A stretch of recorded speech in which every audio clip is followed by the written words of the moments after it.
Fatu ma fatalo fatu fo ile nei I tula me so le nei lao mai le tua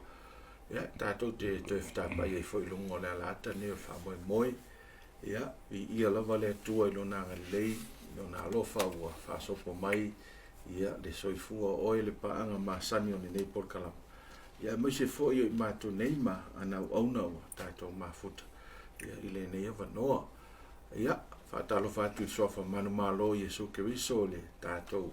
au fa fongo ma mai moa ya ole nei por kalama e folo fatu fo iso stasi ia o fatu a mo le nei va no tato te fa so ai ma fta pa I lungo le nei ala ata ia ole au fenta tu talo o nei pu wa se taimi o fa tu langa ina mo le fa so ai le alo tato taimi fa so ino le songa le tua lo matu to mai fa ftai tele lava le nei ua matu o mai fo ile fa soina o le sono lona lima le nei o le tuso mareko fa ftai le ngata o le soifua o ne nei ia e fa to lava iso se tasi ua maua le nei ava noa matu te filo I lunga le nei fa soa ale le mai mo mai ma fa fo mai ia te mai e fa manuia mai le fa soa nei ia I ulo vi inga e tu mau pero matu fa to va fa tala loto lo nganga e le ngate le matu fa soa ai sili fa fonga o tangata fa tai ono Yesu nene o le sono lo ni male o tato ia I le tala no ina la vole tusio mareko ia mai pe afite mai to wina mai ia le fa so longa mai o tato le sono le nei ino na amtanga I se yo mai le temi nei o le nei lava e tato te fa wa me ta upu te tasio tusio mareko mai o le ua au mai le tato fainga malanga I le tusio mareko lo na mata upu e fa ia ma fa solo to lava me se amata mai fo to suma lima no le sa ta no fo ile vai son te atu nei I le mareko e fa a ta pula mo e tau fo I to suma fa a to suma lima la nga ia tu de mata upu e lima ia fa pa mo to pe fa suma to ia nela tatu fa soa ile vai aso nei ia atalo fatu ona le tua so e pasavine talo ko pasavine a lo se fu ma lo lo sumatitai e pe vole ma lo tanto tunu o mai mo mai ma sila mai ia dei fu vai no tanto proclame masani fa solo vai status talo fa lo fa stai telo so ma ferega ia fa talo fatu so a teuli le ta ma lo se fu menuia ia pa tai ne tu fish tatu se fai un nei lau fa so ile le o le tu fa talo fa tu la sunga te tai ya me se foi o le au fio tatu fa tasi no pena tu fai langi ma ro se fu a feite me tawina ole ngalwenga Yesu le tatu te fa so solo mena tu se mariko ole lava na mata mai I le mele sai I Jerusalem wa le sai I nai ile na isu na kona sai eu se menta momo ia le fa so mai ai phone ngo le fa so solo la na ngalwenga fa ola ma ngalwenga le lawa ino portale le ia uta fole ole vaile ja so le fa utu ile tato le sonare nei ole ni fo vai aso ia o va venga na faia I uta fa ole vai tu loto le po kaleia ia o le la tato amata watu lava no le songa fa venga e pasta vine ia si sauno mai I le vaenga mo tato fa so e lo le vaenga mo tanto le sono le e che le ame kupui che le lo se no televo e lo se me che levo mai tau le va venga le fa solo ai ia o le angi me le matangi ala o le me mo al me le voi o le mau kongo raka pe kupu fa fikauti fe me ai Au lai mi lo le le ala wari, o le o mai Yesu le va. Ala so i fu Yesu o lai. Ngā ngā Sofia o le va ai le. Il suasa.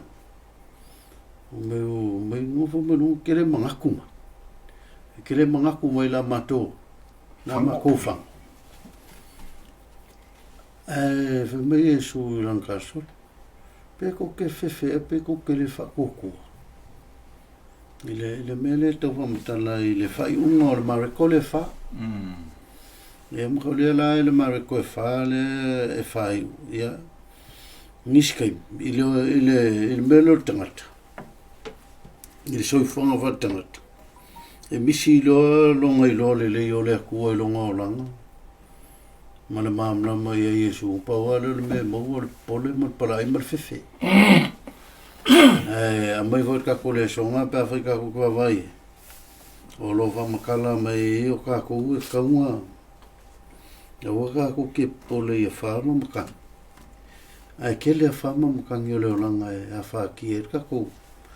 ko fainga malanga le ka ko ke ai au Yesu. Me nga on tu la e to Yesu o kala Yesu nga fa. I le makan. Ia malo ia falo longo mai. Mai ia fifile mu. Kala nga Yesu nga whain makan. Nga whai aku a mai ua le isa makan. Ko a file mu matsampi. Ia o le sia o nga o ke o mai lesong. E isi kai me koe wha mangako me alalangi le anga whai e aku i lang whakari. I lang au. Me voi le ka mai le ma loxo le upo le kua le fa nga ka ko e le ise si fo fa fika uri ma makangi o le ola fo tu spai o le upo le kua pe a o nga lo lofi mai a fa ma me so o inga le ola e le fo i lo malos kangi le kua ma so is kai me ke kaupolo nga se ka wasu e set sabi ma ka fio film makangi o ma ai le mfai o le mea nga e fai Yesu nga ia langa o kako mko ka loko le fa ka ka voi le sa mo ma ma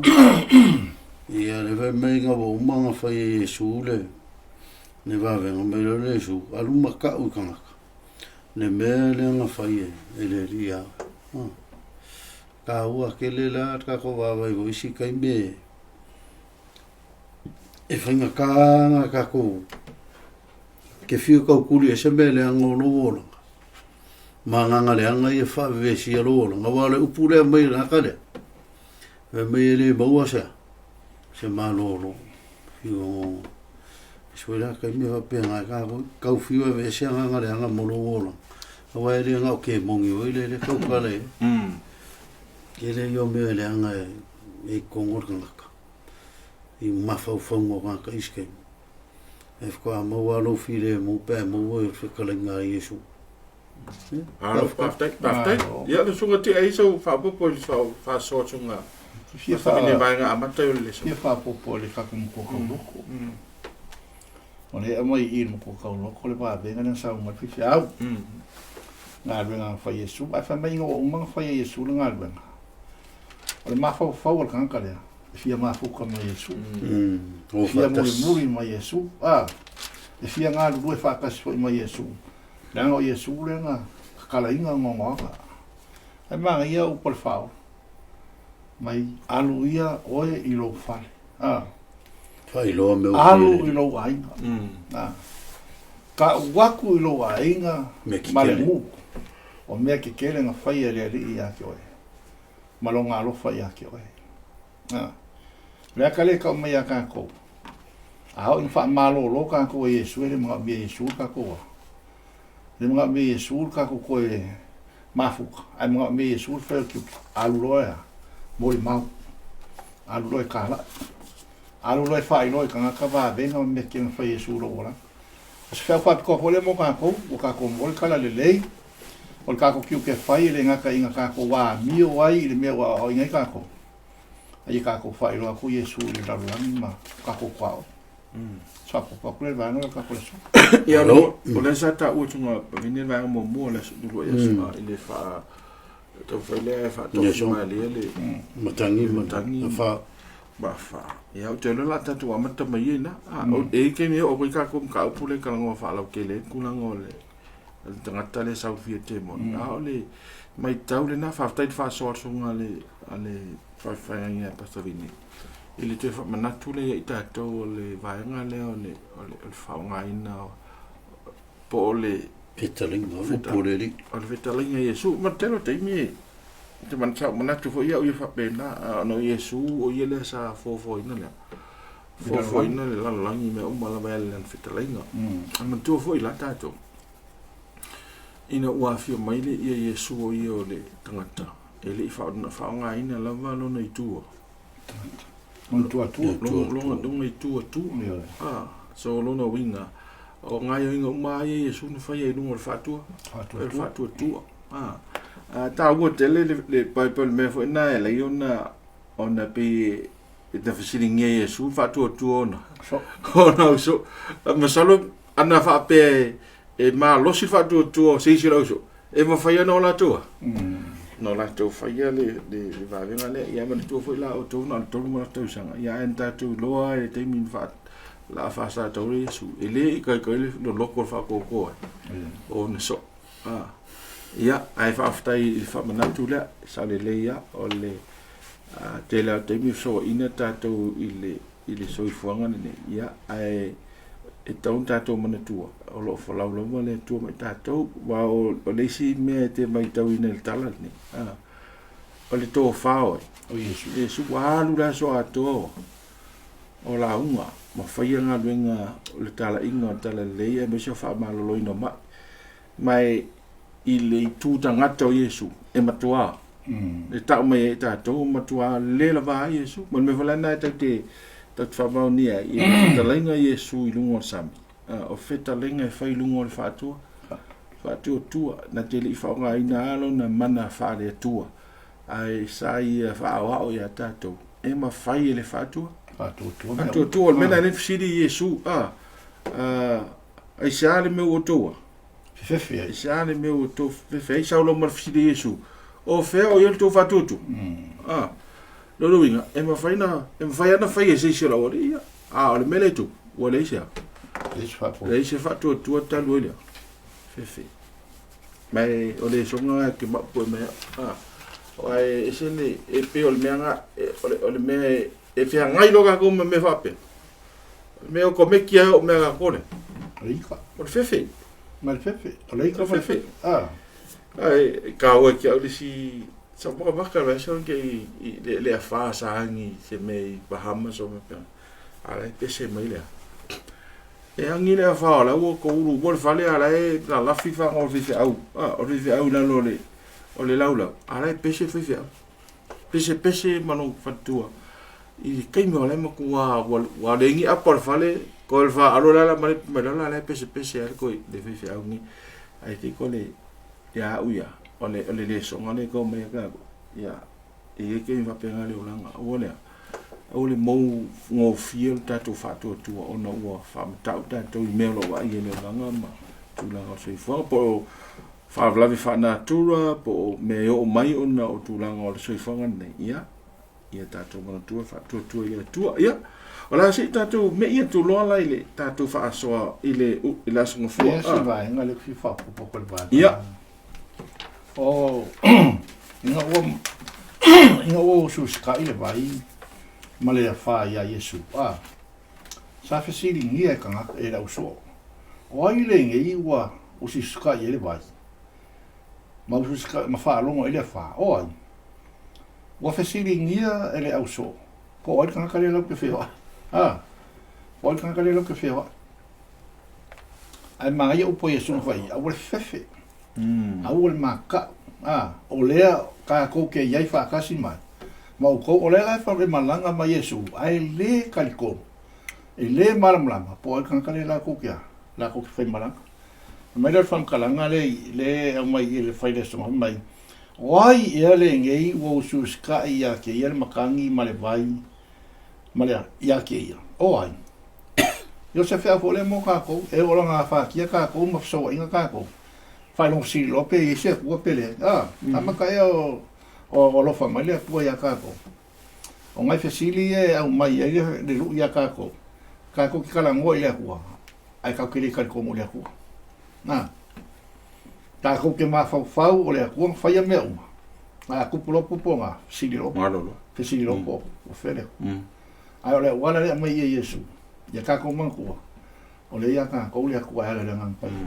Mai malos. Fia ma file mo. Ka ko ke fa ya ku mo Yesu. Malo, after. Le la wo umangi wa umole la ko ngalwe wan la so ako yo mai le va ayo le situ. Ale la wo ko mo me de ku le ka pelima. Ia si sa no yero so pas ora to don me tu wa o le ngol ngu le wo ka ngu ku ye. Te ka poti yon. Te ka poti. Le Wa va me le ai o kemo. Mai le vam talanga o ringi kanga kaulanga le masangi no fo no ngoma. Ole me mali o me le si la kala kar malo. Me dem fringa. Ka fi. Me fo ponga tu spai ele ma fai si un falak. Yo ko va ngi me wa ka le kemo ngi pa fa hinka ka fi ma. La kala ka si pe ai ka waro ngai ka fa solo ko a joses. Me la wa ku nga pa wa me o la ku le Yesu alu e ka. Ai mo e marga. Mo e marga ka sa ka le pule me sa va pa. Ai le ngana e le dinga fa makala mai le fa pa o tanga mai fo mai wa le brokinos. Le winga le pe fa le winga o le worship. Mo so ka wa ka po ia ku le ku ma tala no atu le tu fa mon mole awangi e so songi mai lo o ngai awangi e fatinga ai dai lo e ka o mai o le vanga manga o mia nga kale le file mu o le vanga ia manga o ngisi e fa la kala ka wa ke ia wa o le mea sa ka o fai tanga lo tu le me o ai bisa ka nga o pe ka mo fai le ku sa por al fin carga o pe ai kom fai fa la kala awa le mena le ka me ele ia Yesu pe fa pe ka ko fu ai le fai ngo fi su nga ro ku o nga mo me le o so langa manga o nga ka le o ia mo mi le mele ta ole sa ko ngo lo ngo langa mai le fa ma ngi ngar kala mai le fu sulima inga wa fisiri o fai pusukas me fisiri ko su oi e mana ka le o ma ko le ke no lo nginga ko ke le nga ya ma ko no fa ma lo su mai o se ya nga le nga mai ma te ma lo me o kai mi mo le mai ko ngo foi la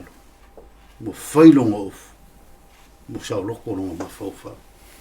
tu ke lo is kan ka la ves ke lo kan ka la ngi o la fa nga ki apol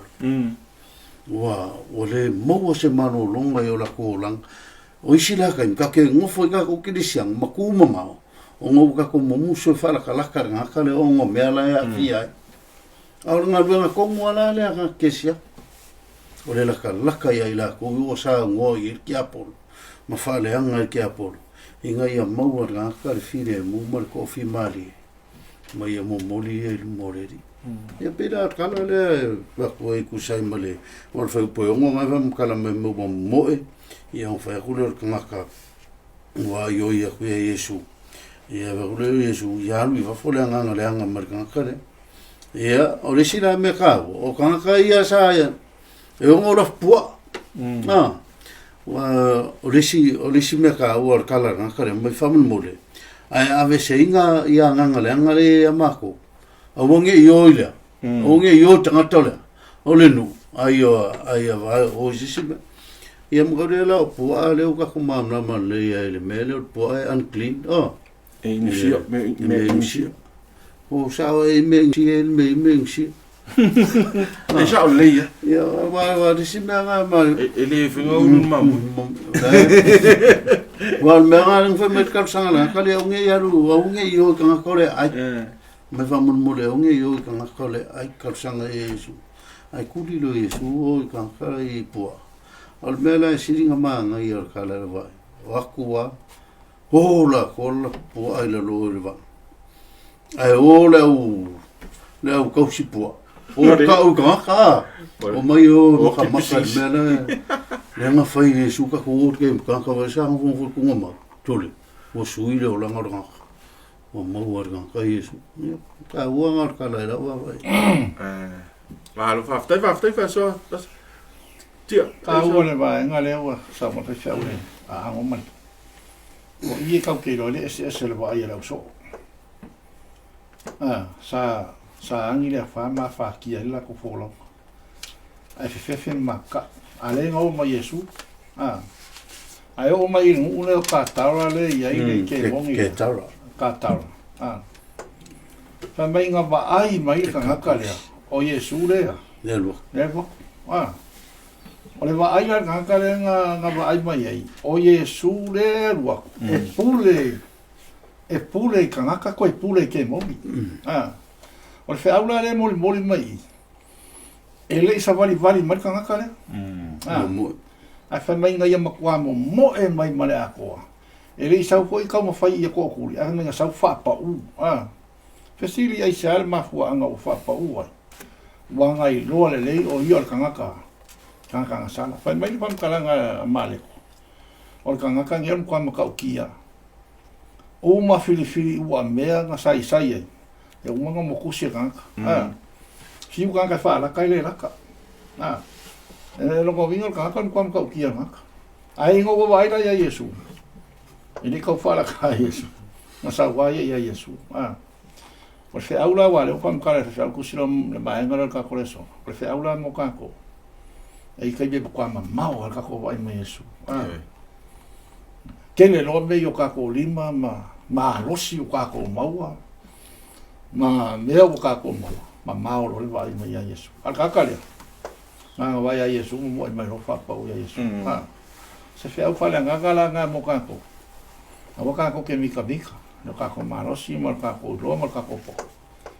ai ka ko o ya Yesu mo wa ka ko so se mem ka ki ala lei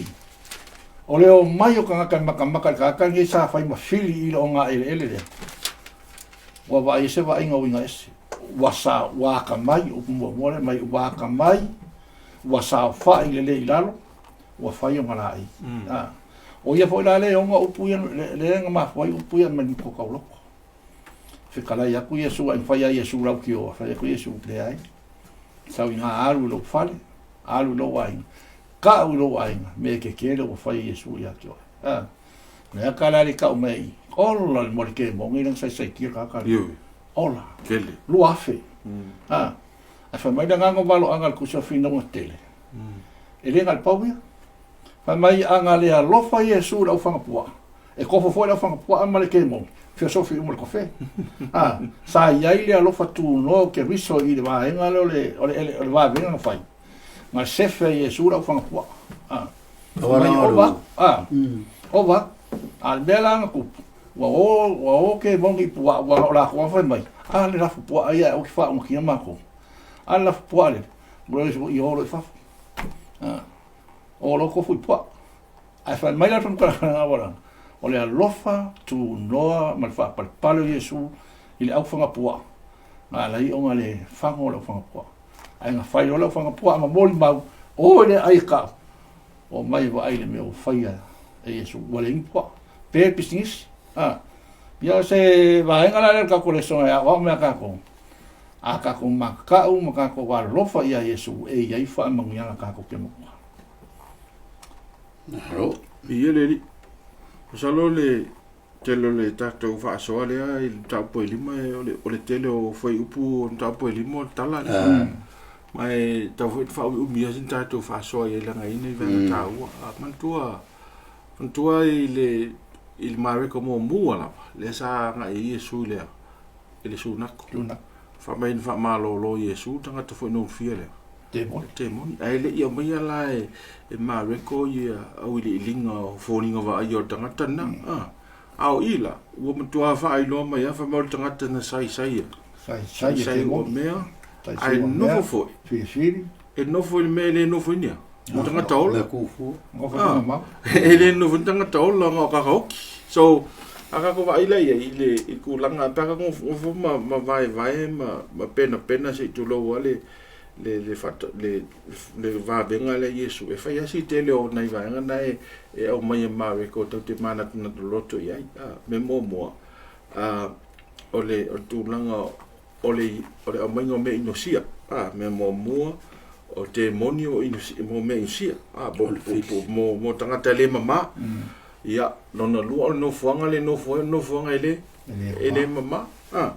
man melon tolula o me ola ia sa faanga e fanga e nga ave de nga fa o sofia i pensa o sunga ia ele mama wa o fa ia tu spa i mo ka on clean e mo po ma me tu alo se tu lo ia mo me inosia ele o me ai ia ne mai le kito so lo inga la fam tela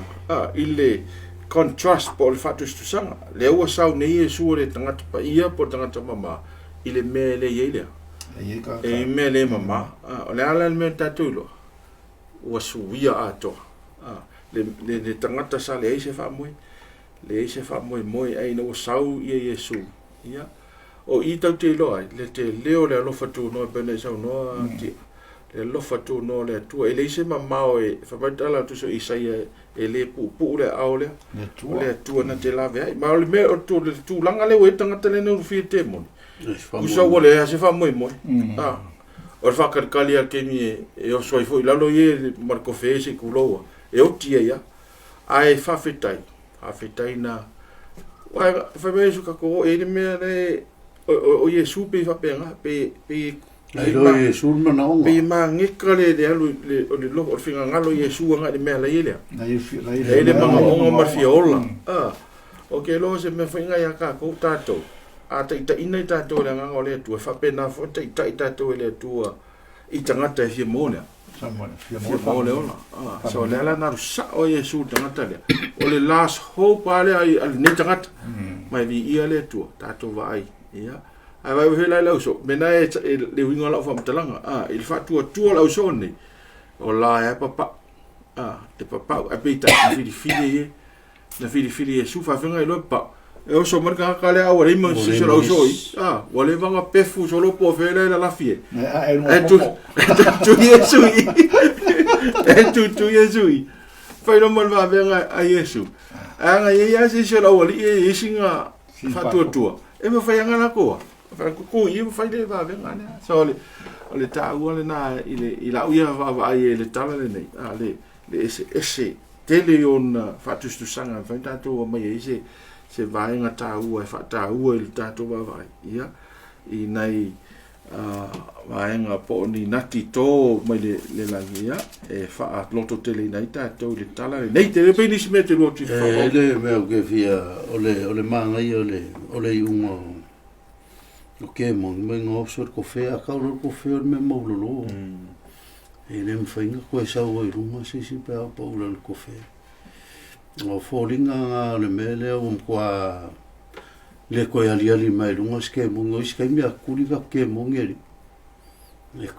kuli le sia so ya li fo se le ko e feranga e fo me li sia so ka ba ka ho le ole au ngau ke mongi o fa mai pua man kua o la ma ia le ngule ole pua ale se me fa ia ni me kausami pengi pa la ole pua ole me ngosi ole au ngau la ole alu Yesu ka kale le nga king fa malo lo ka kale ai fa ma kia ia me kwa me ngosi nela mal ia kale wo mai le ngu ko ke sila fiel me le mkaukia o le o mai o le hu ka sanga ya Yesu sa ka ngo mai fa pe Yesu ka ko mafu ai o mai fa ya Yesu inga maliu ese akuia we ai ja wa fango la ko o loa ya sa fa fanga Yesu e la ko me ma ka ua kula le ia pua a ole ka ua fa ka nga ya pas ese mai ole e sa ole ai le o te ka poli le ngol me ke le ole ai o kemo ke tara po ka tara le fo le le ngol ku ma mo fo no winga la fo ka no wingon ngi ai wan me sa wa nga no wingon ngi ai ore ai ke mongi me winga sa e o ai le so e le o fia alu le me nga la nga fa malos no le walu na walu e su nga wa e ho so kemo ki e lu e so ma ko la ma ko e fo mo kan o ngai e keren ave ka makia ia ngai taxi fer ko ngole fia le fia o fer ko ngon ngore sa ngoi e kia era runga la ngai kia ru ko ris ka lo ya mangian ai ka mo ka mai mangian ni yo ko la ki wa ba me se ke mongi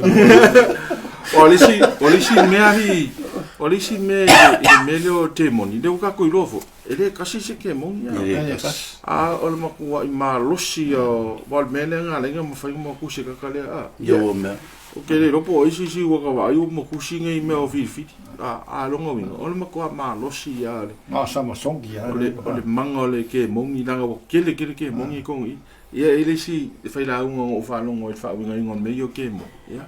o ke mongi nga le ma fu nga mio I ka ko pinga mio ke mo ma ko hola sunga kai ke mongi e ma fu ma kasi vai ko lo nga kuri mai la al mele fela kala ele sa o le ma fu fa o o le ngufika ko ke mo ya e fa pe nga pi fa le konguno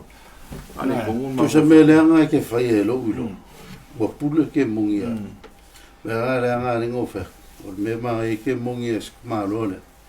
o umar ko fe o kako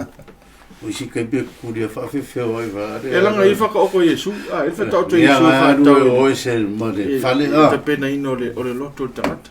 fa va me fa me wal ku wa ia kan ke mongi ni o ka ko wa ma fu ya wai ya fu nga per fa ka o ko nga Yesu ya fu nga o fia ka ke mongi o nga o sala nga sala ele fa ka ko nga fa mama ina wa ma sangi ka ko le ile ang sala nga kula ye se yo o ai ngo o di kula ngo mamao ke be ngo sa ngo ti o mamao ke ka ko mane di fa ya wo le se fa mo fa tai le tua tanga ima na po ai se su mana tu mamao mane tua o le si le tala te fa mana tu eta to le si mamao te sa na le o ile le lo fa tu mo le tua o fe la po le lo finangalo na wai wa mamao mane tua le e o tu lava le a o la ve le tu e fa mano lo ma la ve ia so sta si da uta to me ne de absoluto o le ta po yo no ia o le absoluto di ti ia ta po e di ma fa pelo so mata si o le lu so mal fa si so no ia so nga pasa ile tala na po le ale yo I de ko ko kala o u se e lu kala wele tanroi ai ole pulo mal ya ka war fe taula o yole ola mai lo ngafi ia male tala wele le pe folinga tu sal tala wele fine wele una toto ole se ngala tala ia la wava ole fide na lua ia pa ide o fo Yesu le me le atale mai o tanta le o fifa o le pulo mal ia ave me ron tala nga ele se tangata voi ma sandi le Yesu ena ia fa lungo lo tala afe men sa am ko fa pa uma maungandi o le manga ko ia ka mo runga ko sal me le o ior pulo mal o ia ku se si ku ior fifa Yesu le o sa wai e fa penga la ngo o diskama kinga nga fia mamla ma fia I do se me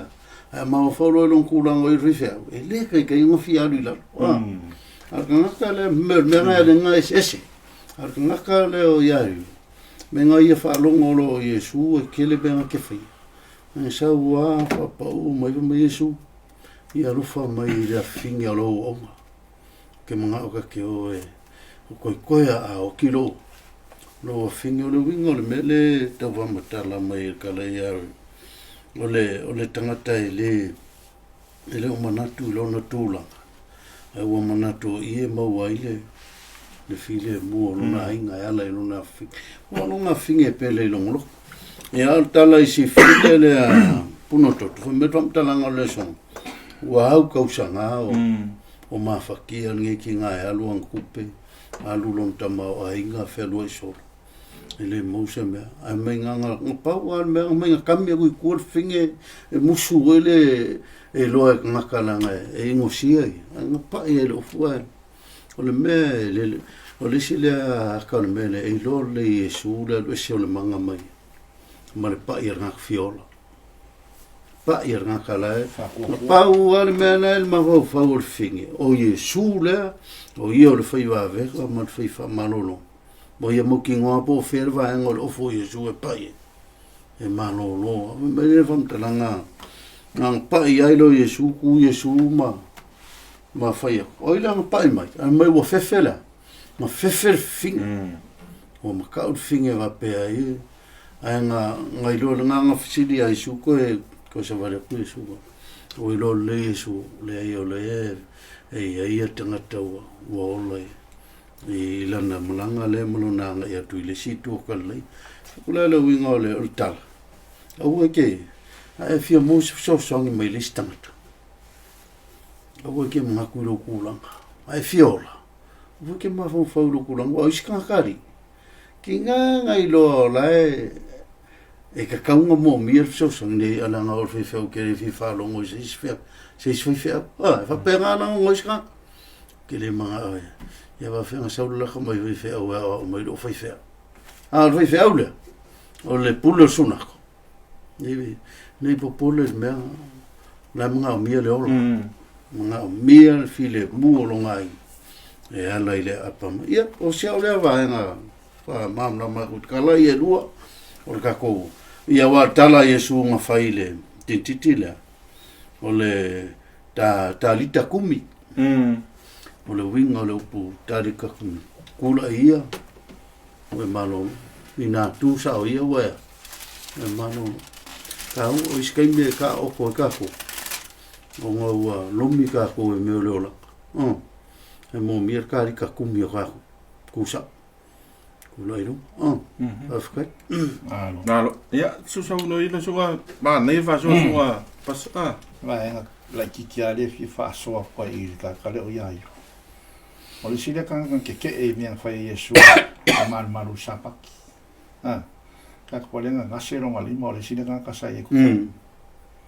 Ale era mer ku sio luka. Le fi o Yesu. Fa mai o le sile ale kan na fai a Yesu no fa malo lo Yesu fin ho le ngaru fa ngo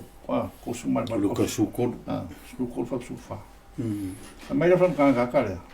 Ngo fa malo lo Yesu fa mai. Ongo aso e mai ko mai fa malo.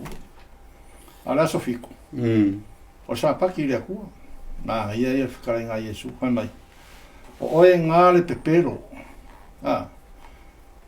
Fia ingo la ma mo sa pa ki nga le kala la ma mo e po la po mi al fai. Fa fingele. Ke le sur mal bal ko sanga nga mai. O longa sai kia. O ila le kala le ko e mai e male.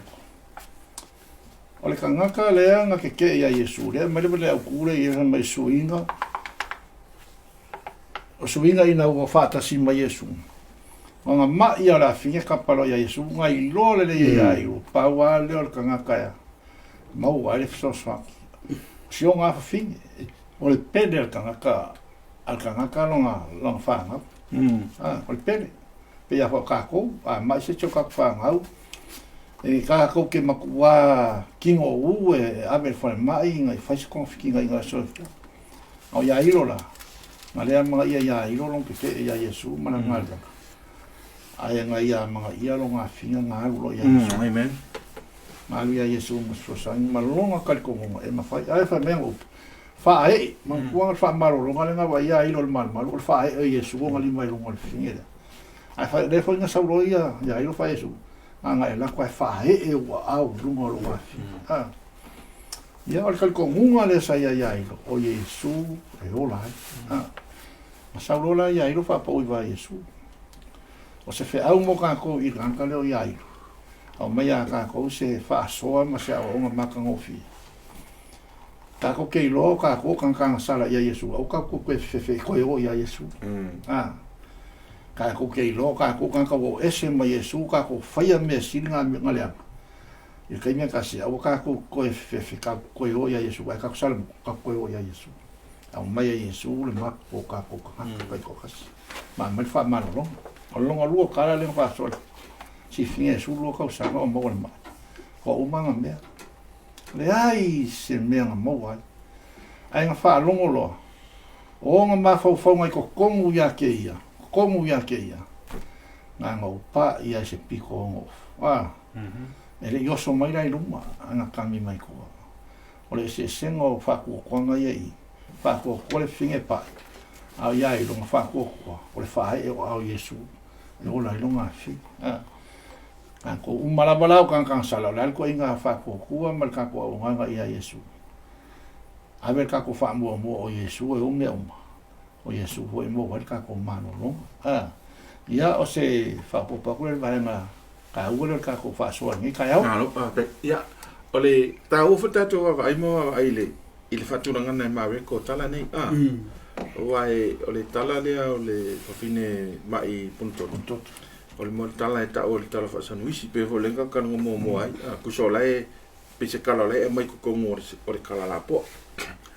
ai e mai ela vale fim po o ngai kasi me fa ka ua le me fa ka ua mo ko le ka mo fa malolo Yesu il te moni o le tangata na o le ise fa moi alo sa Yesu ava ku fa mo fa ma fa malolo le ngaka i kulanga de kingo o le nganga wa mengi o fa malolo ngari Yesu e le nga o le kingo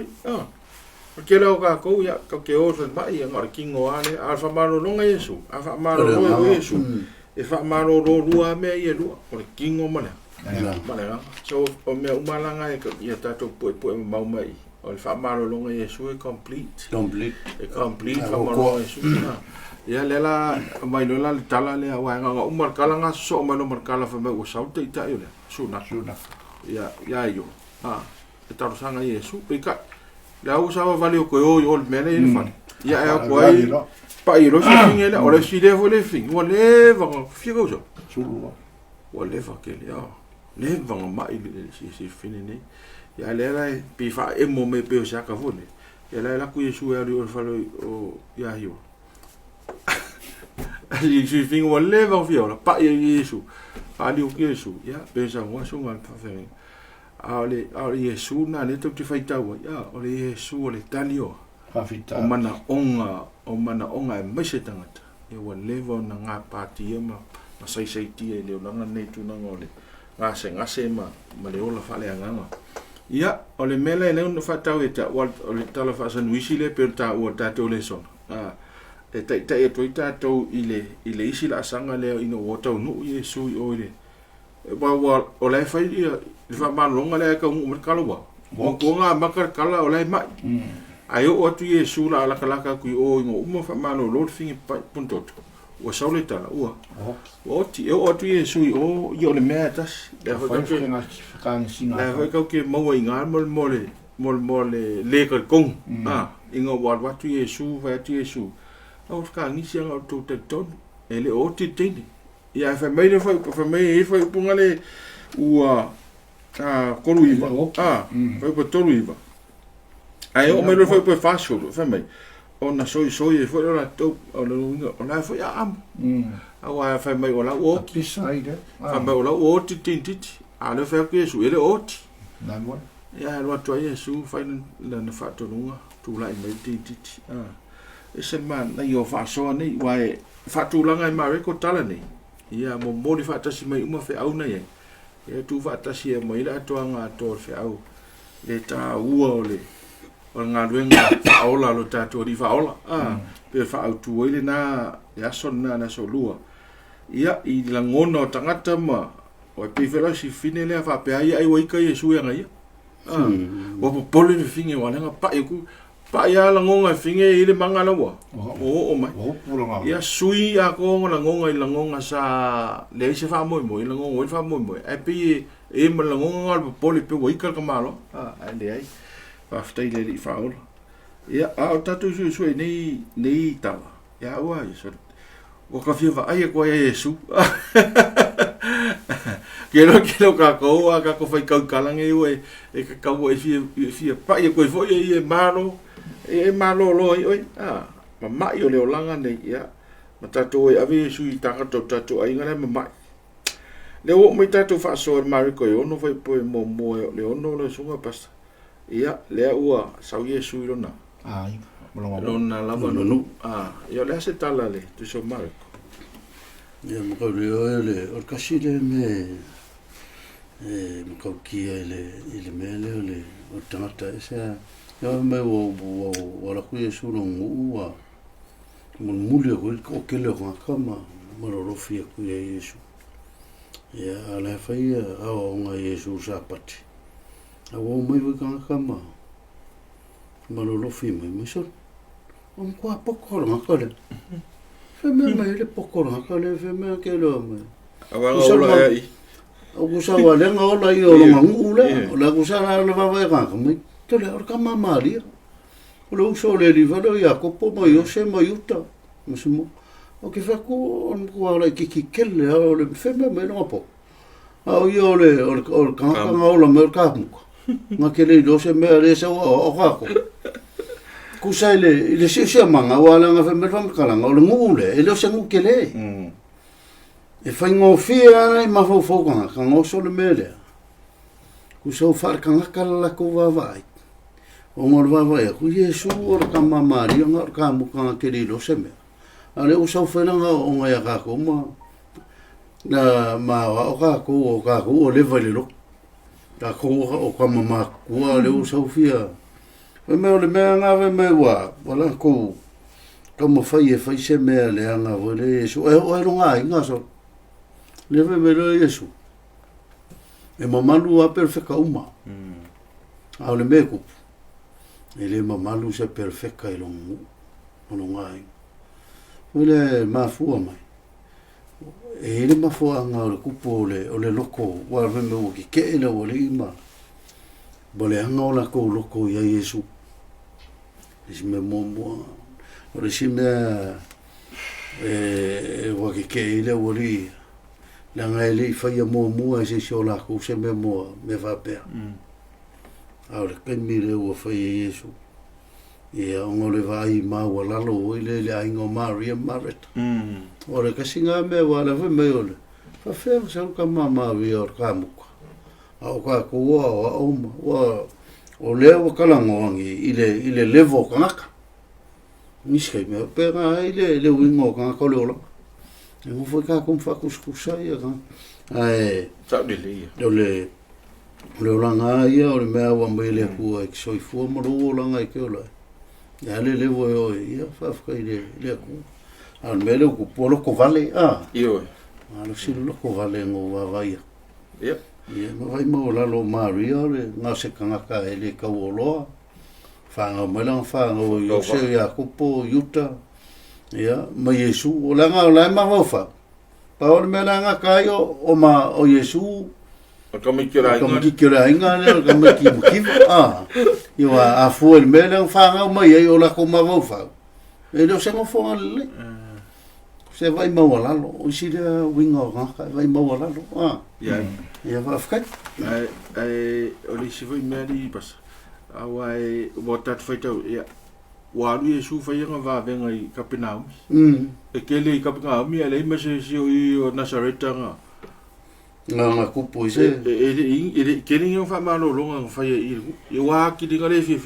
mo sa wa lu fa yo ka ko ia o le si me la wo lo ma ngu wa maka nga ile fete na inga o tatunu Iesu mo lo ai wa lo nga ai nga nga mo lo ngu ba ngore ka ka ngo le si le so nga o le ai nga su e mai po le nga le ya a me wa le si nga me wa pa I mo la lo fa pe ka mi ki le nga o la ko ai nga su e mai ko le nga lu la le wa ki di pe o va e tu a ti liona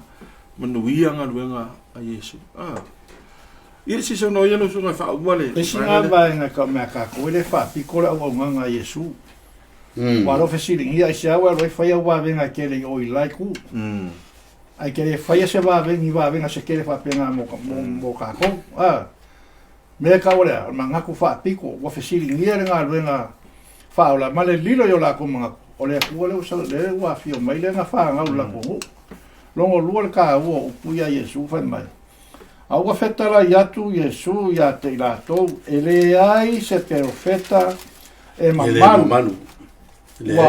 Ele ai se profeta e le mamalu. Wa na o lona lava nu. Ma lona ainga. Ma lona fale. Ele mamalu ai. O upu yang kalas. Whekala ia Iesu e kaukala, ma whekala Iesu I mea mongi me sa. Me vola le I lua sungari wa o lua sungo whai whiau. E sa ora whekala inga Iesu. Wai kauanga kako wa wai keiminge. Sila fia le e loa inga mal kongu ali pasta vinge ia logo langa kongu. Ai se fale kongu. Iesu la sa le ia le fale kongu ma wala. Apea pole suai. Ia, la soila kusi. Ia, ai ke la ku malau poko ngai ko wa inga mal ko ngai vai man ko vol fam wala sa.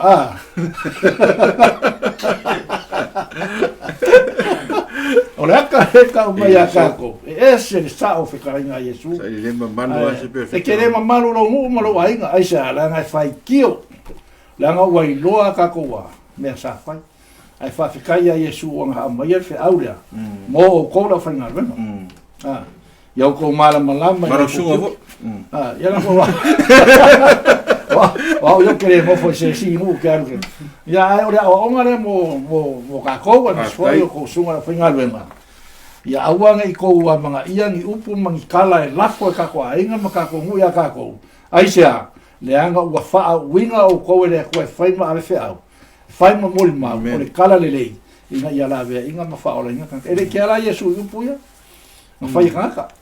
ele ke Iesu ola wa ka uia longa inga yo le vale o valea ai na ke Iesu fa ola kanga mo kanga ia mo kanga ka sa ko mo le ola fa ma ele se sengo o ke mi le nga ese o se sho manga o ke mi le fai me o ke mingi ke lo ko sa ele usunga sidia ku avai kanga ka swinga le swit kanga ka ko ro kulong e serva ai foi kanga ka o ke mi le o Iesu ia la no kanga ia skama ingule ro kulanga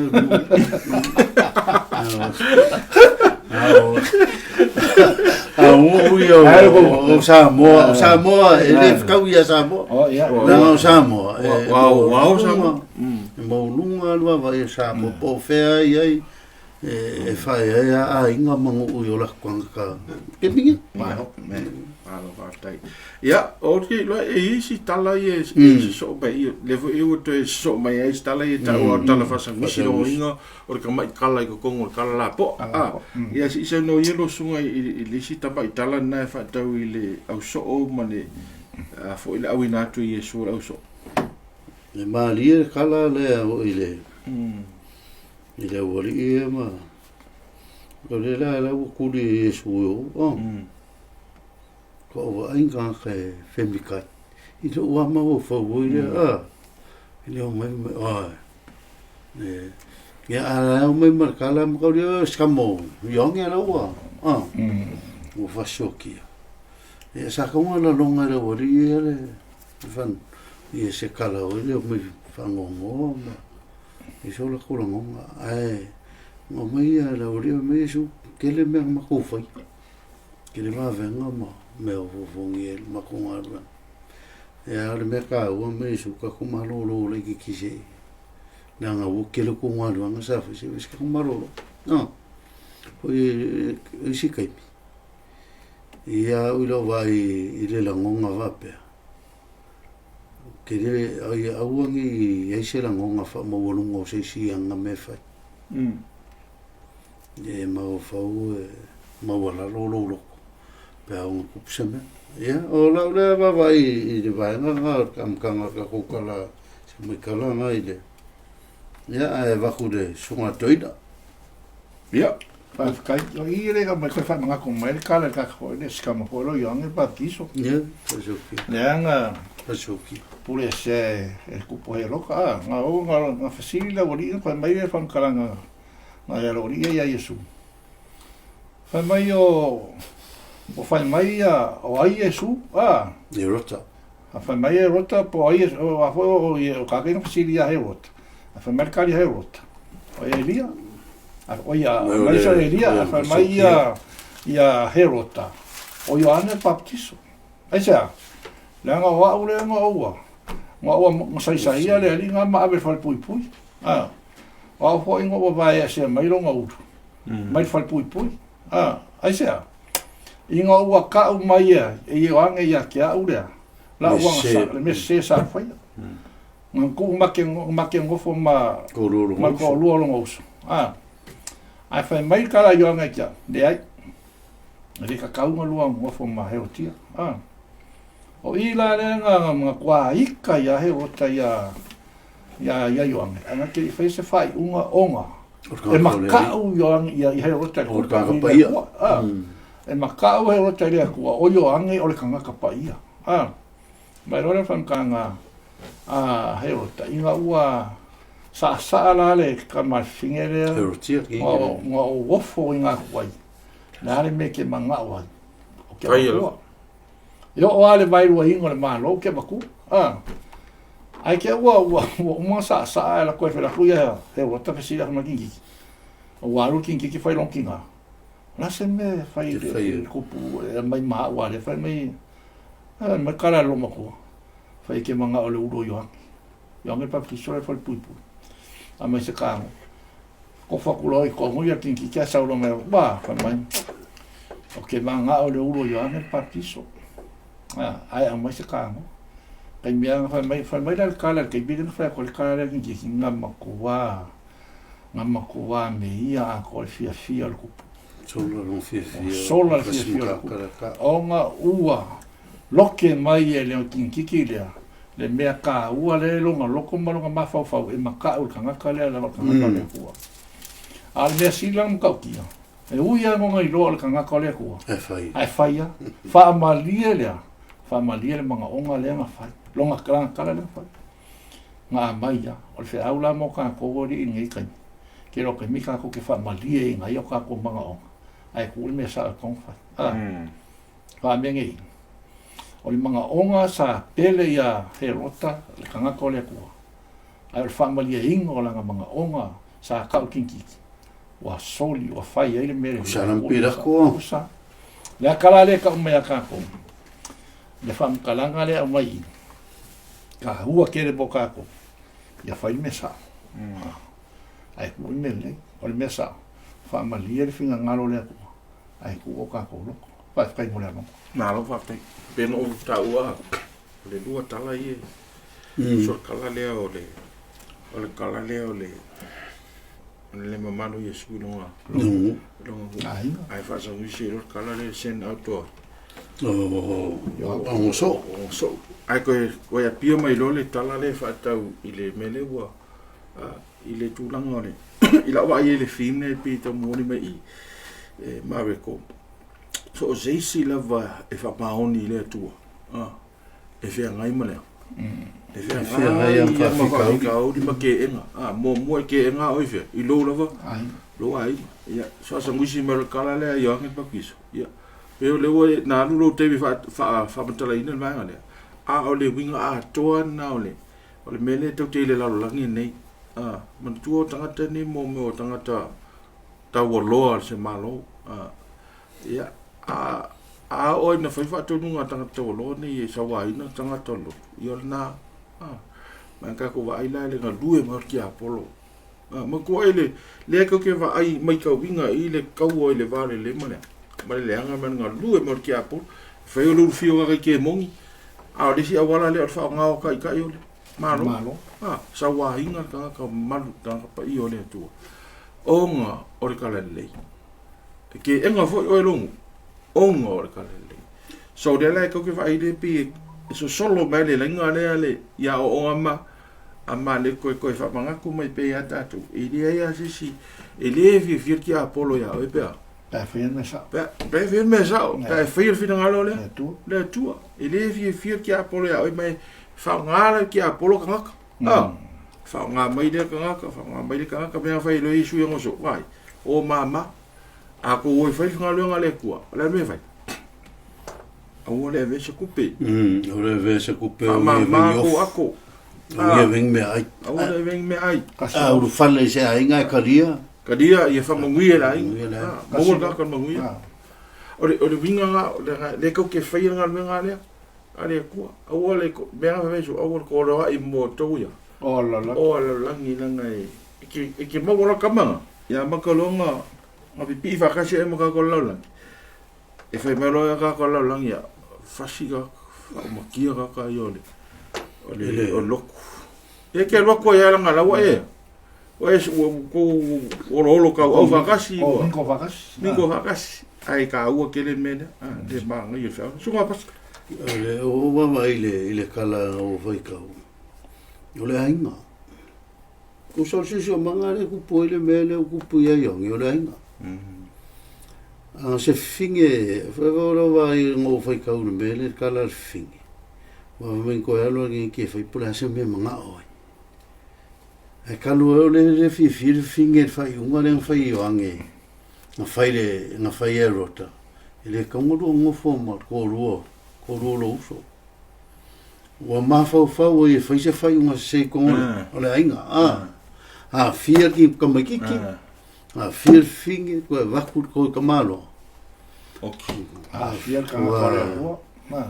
fia ka ko le ku e mo ya la ka ko le ku ya fia ka ko le ku I long fa mo ala fia nga la lo le mo la sa la wele wa fai ma mo ki ngo le nga le va ku sa anga se ki nga o isi kai le o nga voi mo ainga le se kai me lo nga fa le ko se me la ka ngo me tama ku la lo a ves fo ku nga le ai lo e fa na we se me fa le ko mo ma ku fo ku ya le se kai e fe ki nga ka ma ya mo le me le sa ki nga lo fa un sa ka mo fa e mo se fa o palai o fia nga yo le nga sala a fia nga uma yo le leanga wa ku ko mene o le nga due me ya po lo sa ka ngi ko men ku ko lu fienga ke mongi ku ko fe ngo fa inga fa inga leanga fa pia wa o me nga fa inga leanga me nga so me uma o la wo le nga set me kia polo me afuga ko le yo ngi ya ai va kai le ko e fa mo le una le tu le me ni ka ko le ko inga mesia le fa matala lona I tu ai nga tanga te le va venga le nei fia ile fa beto su ma fa o ma tu ai va nga nta ko yo no si sa no ya le sunga li ya ma ta me o le ka mo sa mo sunga pa si kai o ile va nga le o le si le va venga no fa is o le mapu aku ai va pe su le moko ka ka si la preso fa mai o mi vale lo malo amen I ka ngaka o pe ni ma mo fo le o iso la so le se ma mo o iso la ko le wa o lo Yesu wa o Yesu wa umilas vai ku ngala so o fia ai ka ngaka ma mai do le ya Yesu ma ya fa fu a kun ka yo ya ai fa ka si me la ku ke ai ha mai fa si de Yesu la wali o ya mai me ai fa fa mai ka ngaka ile fa ko ka ngaka o le va eso ai vai dar fa ko le la wali mai o fe me mau ke mai ai ni ke ngali se o se la o fa ka o ni me fa mai ni ka ko ke o fe ai ko fa si le ai Yesu a me nga ya kyoko o sa di pa me nga ya kyoko ai no mo mal kama ki kala sa mala nga lima fala wa ya nga mai ya Yesu ya fa ko le mo wa ka o mo ki ka o ku ai ya kofi ya ke pa Yesu le la ni kofi fa kai se va ko I la so se ma ia fa ka ko na ma ia fa kalanga o yo le fa ka le va venga nga le fa Yesu wa ai wa ma o wa fu e ko ia sulu ako ku mo ko ia ma yo le fa kalanga ma ia le mai ai ko le Yesu le au so o ke le isau o ke e au nga mai ka nga ka ia ai nga usa o ke au nga ku ka amen ala leo la unga be ka ko kere ku ka nga ka yo ai mai ngale foi kan ka me ku silo male li ma fe ka malo lo ele fai ko me ele fai ka ua fa finge ma ka ma aku fa ka si alu nga ova ku mas fulu ngos e vos fulu afe vai ko kila ko me kilo ka malo ko ke le foi finge o ke la ko ka ne lo ka malo ova la ka le ka me ka ko o lo ile aku ale o mal ka ma ai ma le fa mai ai le ku so ma kai o ko ki kolo ai o mo o ko la la ko ai o mo o ko la na ka nga fai lo me ka fa ko ye le ku ma ka ko pungo e fai nga nga le ku pe ku pe pe ku pe e ai le ku ya ka ko ma haftai ya ma so no so ole ya o ai o me ka o ke va le ka e lo le ku ya ya mga o ka e lo le kai mi wa le me kufu me le kaurigi fan e fai poco la me a me wale va ya na ngai lo le Yesu me como fai o si kai me ka ko ki na ngai lo wa vai kan kai ska e fai ya fai ko la va lu o le si me ya u de cara e ni ma se solo so on ka ben ciao wa si de ko su a me di se me fa fer ma ko ile la va couper fa ka me folo kolu or kana le so ra me fa ka pe alu ka ka ile su el me su el me ai le ma se na me ale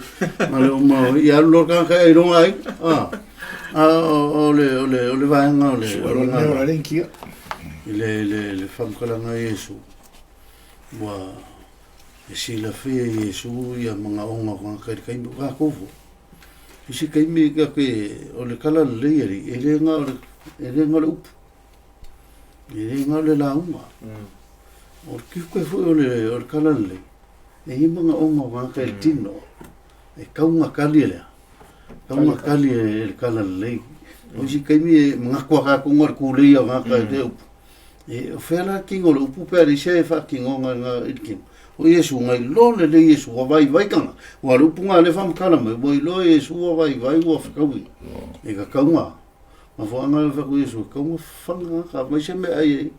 ka pa ko le ma se so o se me ai fa le ma fo sa winga me le fa o si kai me fa pe na ka ko le ka le si mo ka ko vele alu ava ma pe ka pa ku se me fa me le se me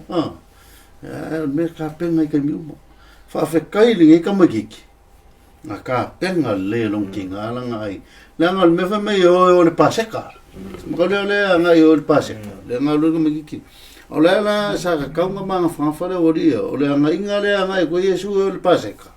sa ka penga le o fa ka o ko o le riski